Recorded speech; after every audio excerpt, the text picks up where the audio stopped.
Day 5 of testimony in the Diddy trial has just wrapped up, and things are escalating quickly.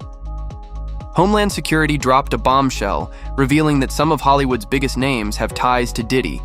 Names like Kanye West, Michael B. Jordan, Ashton Kutcher, and even Steve Harvey. These revelations are making it clear that Diddy's alleged crimes weren't exactly a secret in the industry. And now, Justin Bieber has also broken his silence, finally responding to the allegations and disclosing his connection to Diddy. The situation is unraveling fast, so let's get into what's going on. Here's what we know so far. As jury selection kicked off on May 5th in New York for Diddy's federal sex trafficking trial, NBC News reported that prospective jurors were presented with a list of over 100 names. These included not only Diddy's known associates, but also A-list celebrities like Michael B. Jordan, Mike Myers, and Kanye West. Now, to be clear, none of these celebrities are currently being accused of any wrongdoing. The list was simply presented to jurors to identify if they recognized any names, which could potentially impact their impartiality. However, the fact that these names were on the list in the first place raises eyebrows. Why were they mentioned at all? And what does it say about their proximity to Diddy? Attorneys haven't offered any clear explanation for the list, but it also includes women who've previously taken legal action against Diddy, like his ex-girlfriend Cassie Ventura, whose explosive sexual abuse lawsuit was settled just one day after being filed back in November 2023. Danity Kane's Dawn Richard, who also accused Diddy of sexual assault in a September lawsuit, is listed too. For the record, Diddy has denied any and all allegations in both cases. What's even more intriguing is how many of these celebrities are now backing away from the spotlight. Ashton Kutcher, for example, quietly stepped back from Hollywood years ago, and some believe he saw the storm coming. His ties to Diddy may have even contributed to the end of his relationship with Demi. Ashton seems to know that when Diddy falls, anyone who was complicit might fall with him. And while he hasn't spoken publicly, his silence speaks volumes. Others are distancing themselves more openly. Will Smith, Justin Bieber, and even Bishop T.D. Jakes have all taken noticeable steps to publicly separate themselves from Diddy. With each passing day, it's becoming more and more evident that the ripple effects of this trial could reach far beyond. And whenever these trials come about, the closer you get to the trial date, a lot of things start happening to remove people from the case that are going to strengthen the case for the prosecution. And I feel like we're watching that take place now with one of the male sex worker guys who provided tapes to the feds. He's disappeared. And this is similar to what happened in the Tory Lanez case, where the bodyguard whose DNA was on the weapon, he disappeared. So I expect to see a lot of strange things take place. I expect to see the defense team do a lot of steps to lighten the image of Combs, and we've been watching that take place. From what you know about him, Sean Combs, obviously the perception of him has changed dramatically since these allegations were made and since he got charged. I mean, from everything we're seeing now, he seems a very unpleasant, nasty, violent piece of work. Is that a correct assessment? The assessment is going to be correct. So what I've learned is whenever you see a gentleman like this from affluence and power, whenever they have an addiction to MDMA or the drug ecstasy, they call it the love drug. So he's been doing this drug for over 20 years. So that's going to lead his view skewed when it comes to sexual activity. I believe it's helped turn him into a sexual deviant. Hollywood is a dark and dangerous place. According to Terrence Howard, the lifestyle is toxic, and people are often pressured into doing things against their will. Many of those caught up in it were likely victims themselves at some point.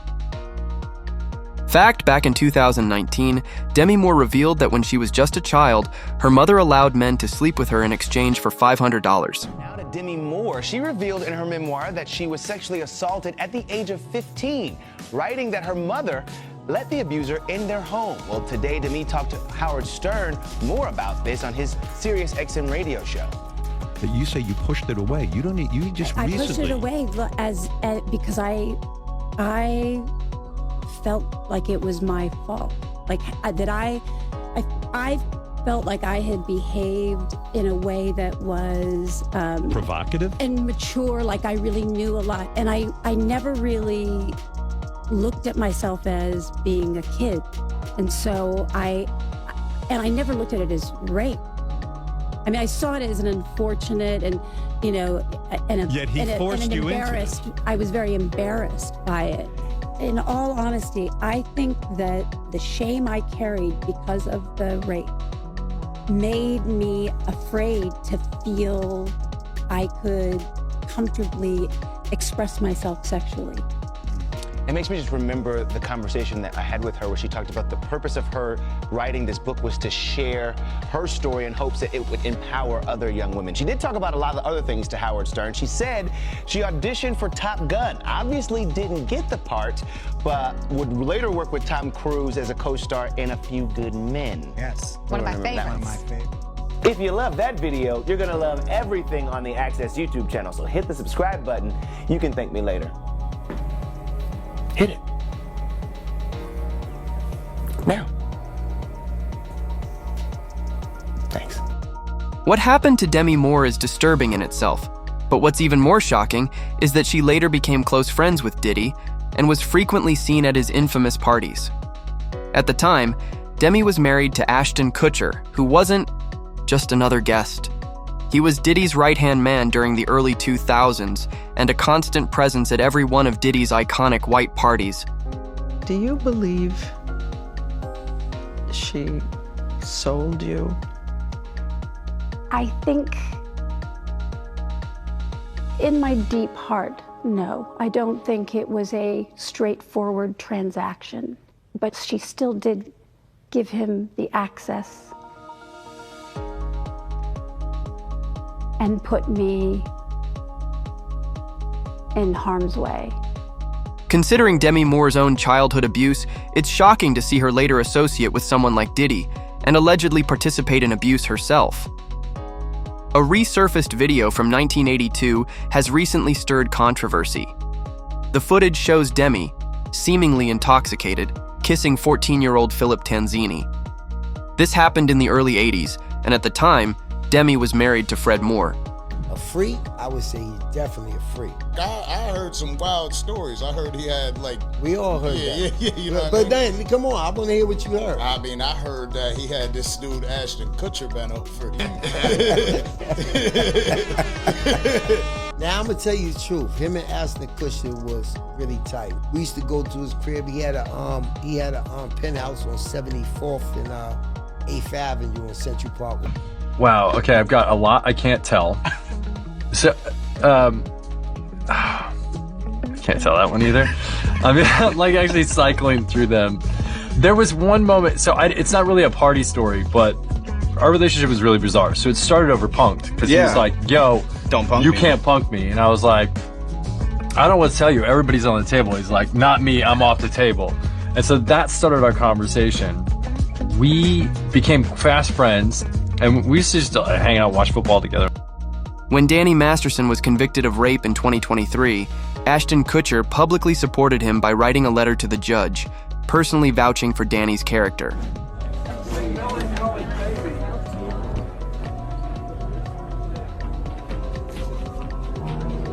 Okay, one more time.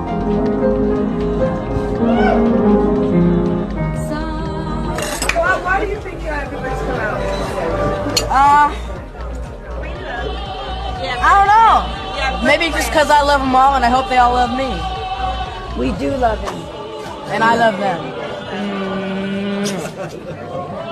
If you think it's for the publicity, you're out of your mind. Absolutely, because he's one of my most favorite people. Have you been working on the show? Almost a month and a half. What's your role? I'm Lucy Love. And I'm Philip Tanzini and I play Jeremy and you're stealing my part. I'm We're moving on to interview number 2 here. Oh, okay. Because I love Philip and he's the only one I love. Do your interview already. All right. I'm Lucy Love but personally I love Philip. And that's it. Okay? We got our new storyline cooking up pretty soon. Here, have a bite.